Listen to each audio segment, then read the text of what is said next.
Assalamualaikum warahmatullahi wabarakatuh. Saya Nazifah Fitri, kelas 12 IPA 2, ingin mempresentasikan salah satu materi kimia unsur, yaitu gas mulia. Gas mulia adalah unsur-unsur golongan 8A dalam tabel periodik. Disebut mulia karena unsur-unsur tersebut sangat stabil atau sangat sukar bereaksi. Unsur-unsur tersebut diantaranya helium He, neon Ne, argon Ar, kripton Kr, xenon Xe, dan radon Rn. Atau bisa dihafal dengan kalimat heboh di negara Arab karena serangan ranjau. Menurut Lewis, kestabilan gas mulia disebabkan oleh konfigurasi elektronnya yang terisi penuh, yaitu konfigurasi oktet, kecuali unsur helium. Jadi unsur yang lainnya itu dia mengalami konfigurasi oktet, kalau helium itu dia mengalami konfigurasi duplet.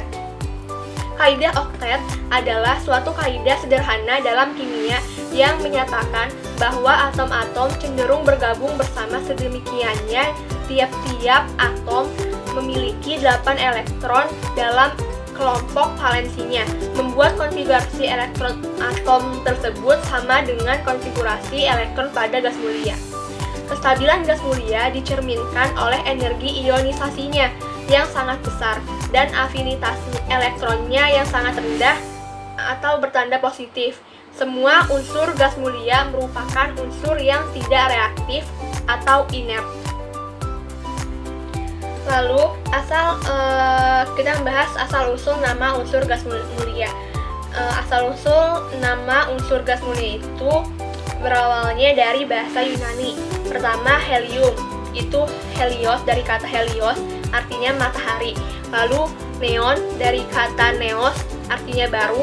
Argon dari kata argos, artinya malas. Kripton dari kata kriptos, artinya tersembunyi. Xenon dari kata xenos, artinya asing. Lalu terakhir radon, pengecualian, yang artinya radium. Selanjutnya kita akan membahas sifat-sifat gas mulia. Sifat-sifat gas mulia itu pertama, dia tidak berwarna. Kedua, tidak berasa. Ketiga, tidak berbau. Terus keempat, satu-satunya kelompok gas yang partikel berwujud atom tunggal monoatomik. Terus terakhir yaitu stabil atau sukar bereaksi dengan unsur lain. Kestabilan unsur gas mulia disebabkan pertama, kulit terluarnya itu 8 elektron. Itu namun kecuali untuk helium. Helium itu kulit terluarnya 2 elektron. Terus yang kedua, harga El unsur-unsur gas mulianya itu sangat tinggi. Selanjutnya lanjut ke sifat fisisnya.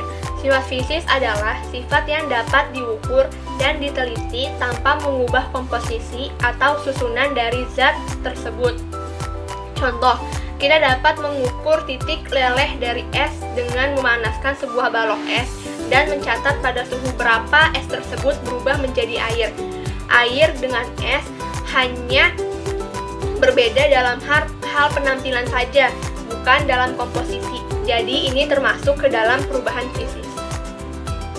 Lalu lanjut, dari data di tabel atas ini itu kita bisa lihat bahwa nomor atom, jari-jari atom, massa jenis, titik didih, titik beku, entalpi peleburan dan entalpi penguapan selalu bertambah dari helium ke radon. Sedangkan energi ionisasi mengalami penurunan dari helium ke radon. Beberapa dari sifat tersebut mengalami kenaikan karena gaya Lodon, terutama pada entalpi peleburan dan entalpi penguapan. Elektron valensi gas mulia sudah memenuhi kaidah duplet untuk helium dan kaidah oktet untuk neon, argon, kripton, xenon, dan radon. Sedangkan untuk helium, neon, argon itu tidak memiliki nilai keelektronegatifan. Dan bilangan oksidasi di atas adalah bilangan oksidasi yang sudah diketahui hingga sekarang. Gaya tarik-menarik antar molekulnya hanyalah gaya Loudon atau gaya depresi yang lemah. Oleh karena itu, gas mulia hanya akan menjadi cair atau padat jika energi molekul-molekulnya menjadi sangat dilemahkan, yaitu pada suhu yang sangat rendah. Lalu lanjut ke sifat kimia gas mulia. Pertama itu konfigurasi elektronnya duplet dan oktet. Seperti yang tadi sudah dijelaskan, duplet itu untuk unsur helium, oktet itu untuk neon, argon, krypton, xenon, dan radon. Lalu energi ionisasinya sangat besar, sedangkan afinitas elektronnya sangat rendah. Lalu ketiga itu dia sukar bereaksi, dan terakhir jari-jari atomnya bertambah seiring bertambahnya nomor atom. Lanjut ke kegunaan gas mulia dalam kehidupan sehari-hari. Pertama, untuk unsur helium. Itu kegunaannya, helium pertama digunakan sebagai gas pengisi balon udara, menggantikan gas hidrogen karena selain ringan juga bersifat inert. Kedua, helium cair digunakan untuk pendinginan koil logam pada alat scanner tubuh atau MRI, dan juga pendinginan dalam penelitian kriogenik dan superkonduktor sebagaimana titik didihnya yang sangat rendah. Terakhir, helium digunakan sebagai pelarut gas oksigen dalam tabung oksigen penyelam ataupun tabung oksigen rumah sakit. Helium dipilih menggantikan nitrogen karena selain sifatnya inert, kelarutan gas helium dalam darah lebih kecil dibandingkan nitrogen. Lalu ke neon. Unsur neon. Neon itu digunakan untuk lampu reklame. Lalu ketiga, argon.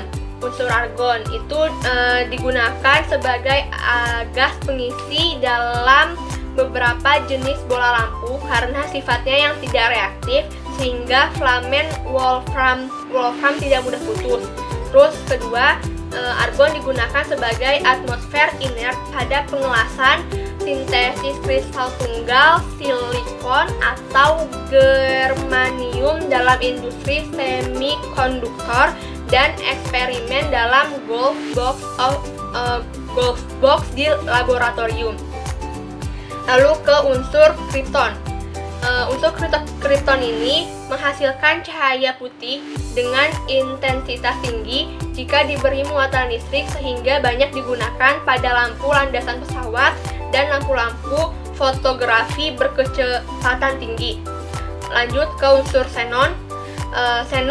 Pertama, xenon digunakan untuk lampu blitz fotografi dan beberapa jenis lampu mobil karena dapat menghasilkan cahaya putih yang sangat terang dengan adanya muatan listrik.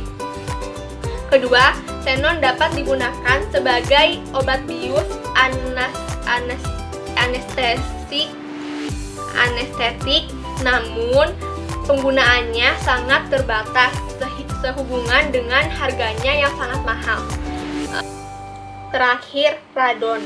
Radon digunakan dalam radioterapi kanker, terapi radiasi, sebagaimana sifatnya yang radioaktif. Kedua, radon dapat menjadi indikator keberadaan mineral radioaktif seperti biji, uranium dalam tanah, bebatuan, ataupun bahan bangunan. Lalu kita masuk ke contoh soal. Pernyataan berikut yang bukan merupakan sifat-sifat umum gas mulia yaitu: A. Terdapat di alam dalam bentuk monoatomik. B. Dapat bereaksi spontan, membentuk berbagai senyawa. C. Sukar melepas dan mengikat elektron. D. Kereaktifan unsur semakin meningkat dari atas ke bawah golongan. Jawabannya itu yang B, dapat bereaksi spontan membentuk berbagai senyawa. karena unsur-unsur gas mulia secara umum cenderung tidak dapat bereaksi spontan membentuk senyawa karena konfigurasi elektronnya yang stabil. Sekian dari saya, kurang lebihnya mohon maaf. Wassalamualaikum warahmatullahi wabarakatuh.